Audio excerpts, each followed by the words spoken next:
Hello नमस्कार दोस्तों, कैसे हैं आप सब। उम्मीद करता हूं कि आप सब अच्छे होंगे, स्वस्थ होंगे, मस्त होंगे, पढ़ाई में व्यस्त होंगे। दोस्तों आज हम लोग पढ़ने वाले हैं क्लास 10 हिंदी का 10वां चैप्टर, जिस चैप्टर का नाम है मछली। दोस्तों आज हम लोग टोटल 20 ऑब्जेक्टिव प्रश्न को देखेंगे। आपके बोर्ड एग्जाम में इसके अंदर से हर साल सवाल आते हैं, तो ये आज का वीडियो बहुत ही खास होने वाला है। तो आप लोग से निवेदन है कि अगर आप लोग इस वीडियो को देख रहे हैं तो आप लोग इस वीडियो को शुरू से लेकर अंत तक जरूर देखिएगा। तो चलिए बिना समय बर्बाद किए इस वीडियो को स्टार्ट करते हैं। तो प्यारे साथियों, आज का पहला नंबर सवाल को देखेंगे। आज का पहला नंबर सवाल है साथियों, संतू अचानक क्या लेकर भाग गया। बताइए, संतू अचानक क्या लेकर भाग गया। मछली, खिलौना, रुमाल या घड़ी। तो संतू अचानक मछली लेकर भाग गया, इसलिए आपका ऑप्शन एक करेक्ट हो जाएगा, मछली। चलिए आगे बढ़ते हैं। दोस्तों दूसरा नंबर प्रश्न है, लेखक को मछली खाने से किसने मना किया था। तो लेखक को मछली खाने से किसने मना किया था। पिता ने, माँ ने, भाई ने या बहन ने। तो लेखक को मछली खाने से मना किया था माँ ने, इसलिए आपका ऑप्शन भी करेक्ट हो जाएगा, माँ ने। चलिए आगे बढ़ते हैं प्यारे साथियों। दोस्तों तीसरा नंबर प्रश्न है, लेखक अपने पिता से क्या मांगना चाहता था। तो बताइए, लेखक अपने पिता से क्या मांगना चाहता था। खिलौने, किताब, पैसे या मछली। तो लेखक अपने पिता से मछली मांगना चाहता था, आपका ऑप्शन डी करेक्ट हो जाएगा।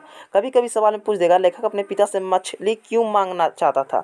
खाने के लिए, या कुएं में डालने के लिए, या इस तरह से करके आपके पास 4 ऑप्शन आ सकते हैं। तो आप इतना सीधा सीधा जानिए कि लेखक जो था अपने पिता से मछली इसलिए मांग रहा था कि वो कुएं में डालने वाला था, इसलिए सोचा कि जो मतलब कि लेखक जो था सोचा कि मैं इस मछली को कुआं में डाल देंगे, जब मछली बड़ी हो जाएगी तो इस कुआं से निकाल कर खिलाएंगे इसे। ठीक है, इसलिए लेखक अपने पिता से मछली मांग रहा था।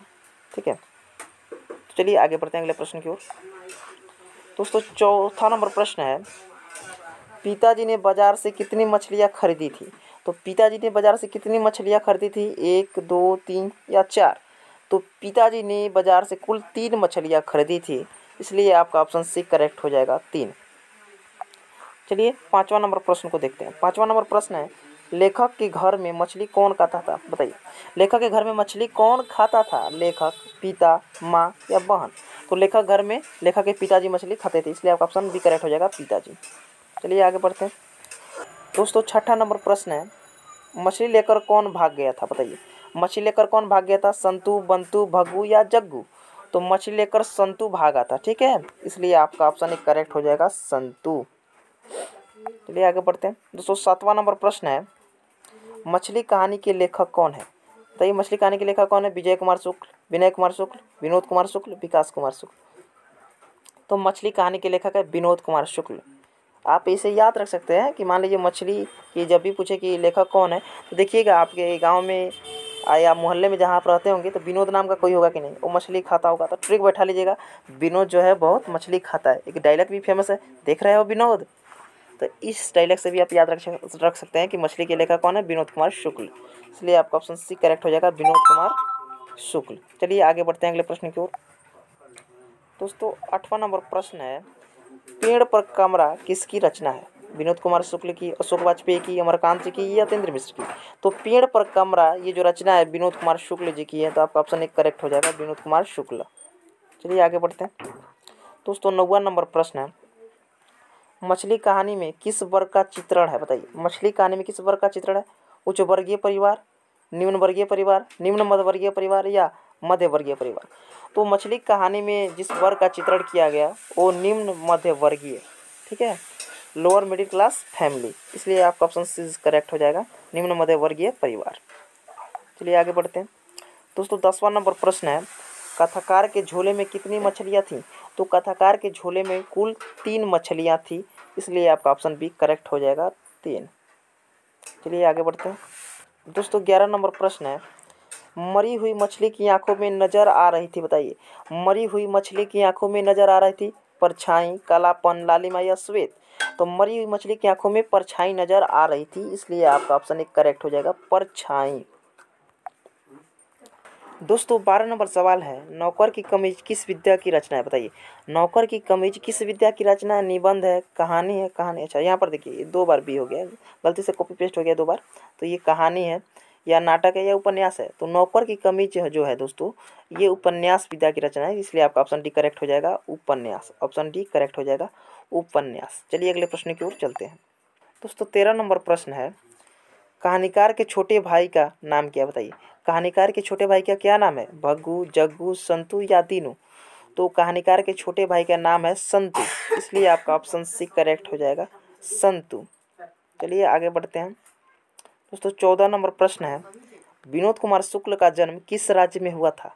तो विनोद कुमार शुक्ल का जन्म बताइए, हरियाणा में हुआ था कि राजस्थान में हुआ था कि उत्तर प्रदेश या छत्तीसगढ़? तो विनोद कुमार शुक्ल जी का जो जन्म था छत्तीसगढ़ राज्य में हुआ था, इसलिए आपका ऑप्शन डी करेक्ट हो जाएगा, छत्तीसगढ़। दोस्तों 15 नंबर सवाल है, परिवार के नौकर का क्या नाम था? संतू था, महंतू था, भग्गू था या नरेंद्र था? तो परिवार के नौकर का जो नाम था भग्गू था, इसलिए आपका ऑप्शन सी करेक्ट हो जाएगा, भग्गू।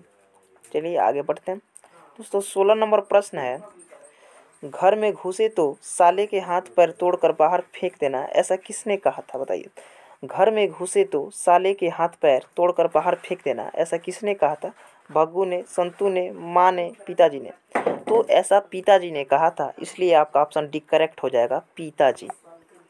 चलिए दोस्तों 17 नंबर प्रश्न को देखते हैं। 17 नंबर प्रश्न है, कथाकार के पिताजी जन मछली खरीद रहे थे तब कितनी मछलियाँ मर गई थी? यहाँ पर देखिए जन जो दिया गया है ना, जन, यहाँ पर ये जन नहीं होगा, जब होगा। क्या होगा यहाँ पर? जब होगा। ब के जगह पे न आ गया गलती से। तो कथाकार के पिताजी जब मछली खरीद रहे थे तब कितनी मछलियाँ मर गई थी? तो दोस्तों बताइए, एक मछली, दो मछली, तीन मछली या चार मछली? तो कथाकार के पिताजी जब मछली खरीद रहे थे तो उनमें से एक मछली मर गई थी, इसलिए आपका ऑप्शन एक करेक्ट हो जाएगा, एक। चलिए आगे बढ़ते हैं।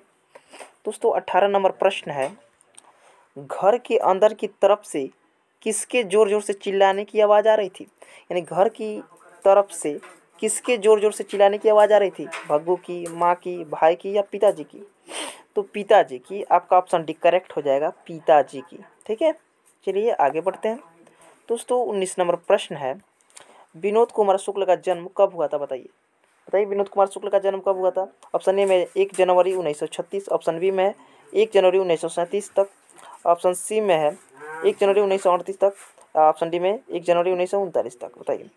तो विनोद कुमार शुक्ल जी का जन्म 1 जनवरी 1937 में हुआ था, इसलिए आपका ऑप्शन बी करेक्ट हो जाएगा, 1 जनवरी 1937। दोस्तों आज का लास्ट नंबर प्रश्न, 20 नंबर प्रश्न। यदि आप लोग अभी तक वीडियो को लाइक नहीं किए हैं तो वीडियो को लाइक कर ही दीजिए और अपने दोस्तों में इस वीडियो को ज़्यादा से ज़्यादा शेयर कर दीजिए। तो आज का 20 नंबर प्रश्न को देखेंगे साथियों, विनोद कुमार शुक्ल का जन्म कहाँ हुआ था, बताइए। तो विनोद कुमार शुक्ल जी का जन्म तो पता है आपको छत्तीसगढ़ में हुआ था, लेकिन कहाँ? तो दुर्ग छत्तीसगढ़ में, इसलिए आपका ऑप्शन बी करेक्ट हो जाएगा, दुर्ग छत्तीसगढ़ में। दोस्तों इससे आगे और 20 प्रश्न को देखेंगे, इसमें टोटल 40 प्रश्नों का संग्रह था, लेकिन आज हम लोगों ने 20 प्रश्न को देखा। इसके पार्ट 2 में हम लोग देखेंगे 21-22 करके 40 तक प्रश्नों को देखेंगे। तो आई होप कि दोस्तों आप सभी को यहाँ तक अच्छा से समझ में आया होगा। अगर इस तरह डेली पढ़ना चाहते हैं तो आप हमारे चैनल को सब्सक्राइब करके हमसे जुड़ सकते हैं। तो फिर मिलते हैं एक नई वीडियो के साथ, तब तक के लिए जय हिंद, वंदे मातरम।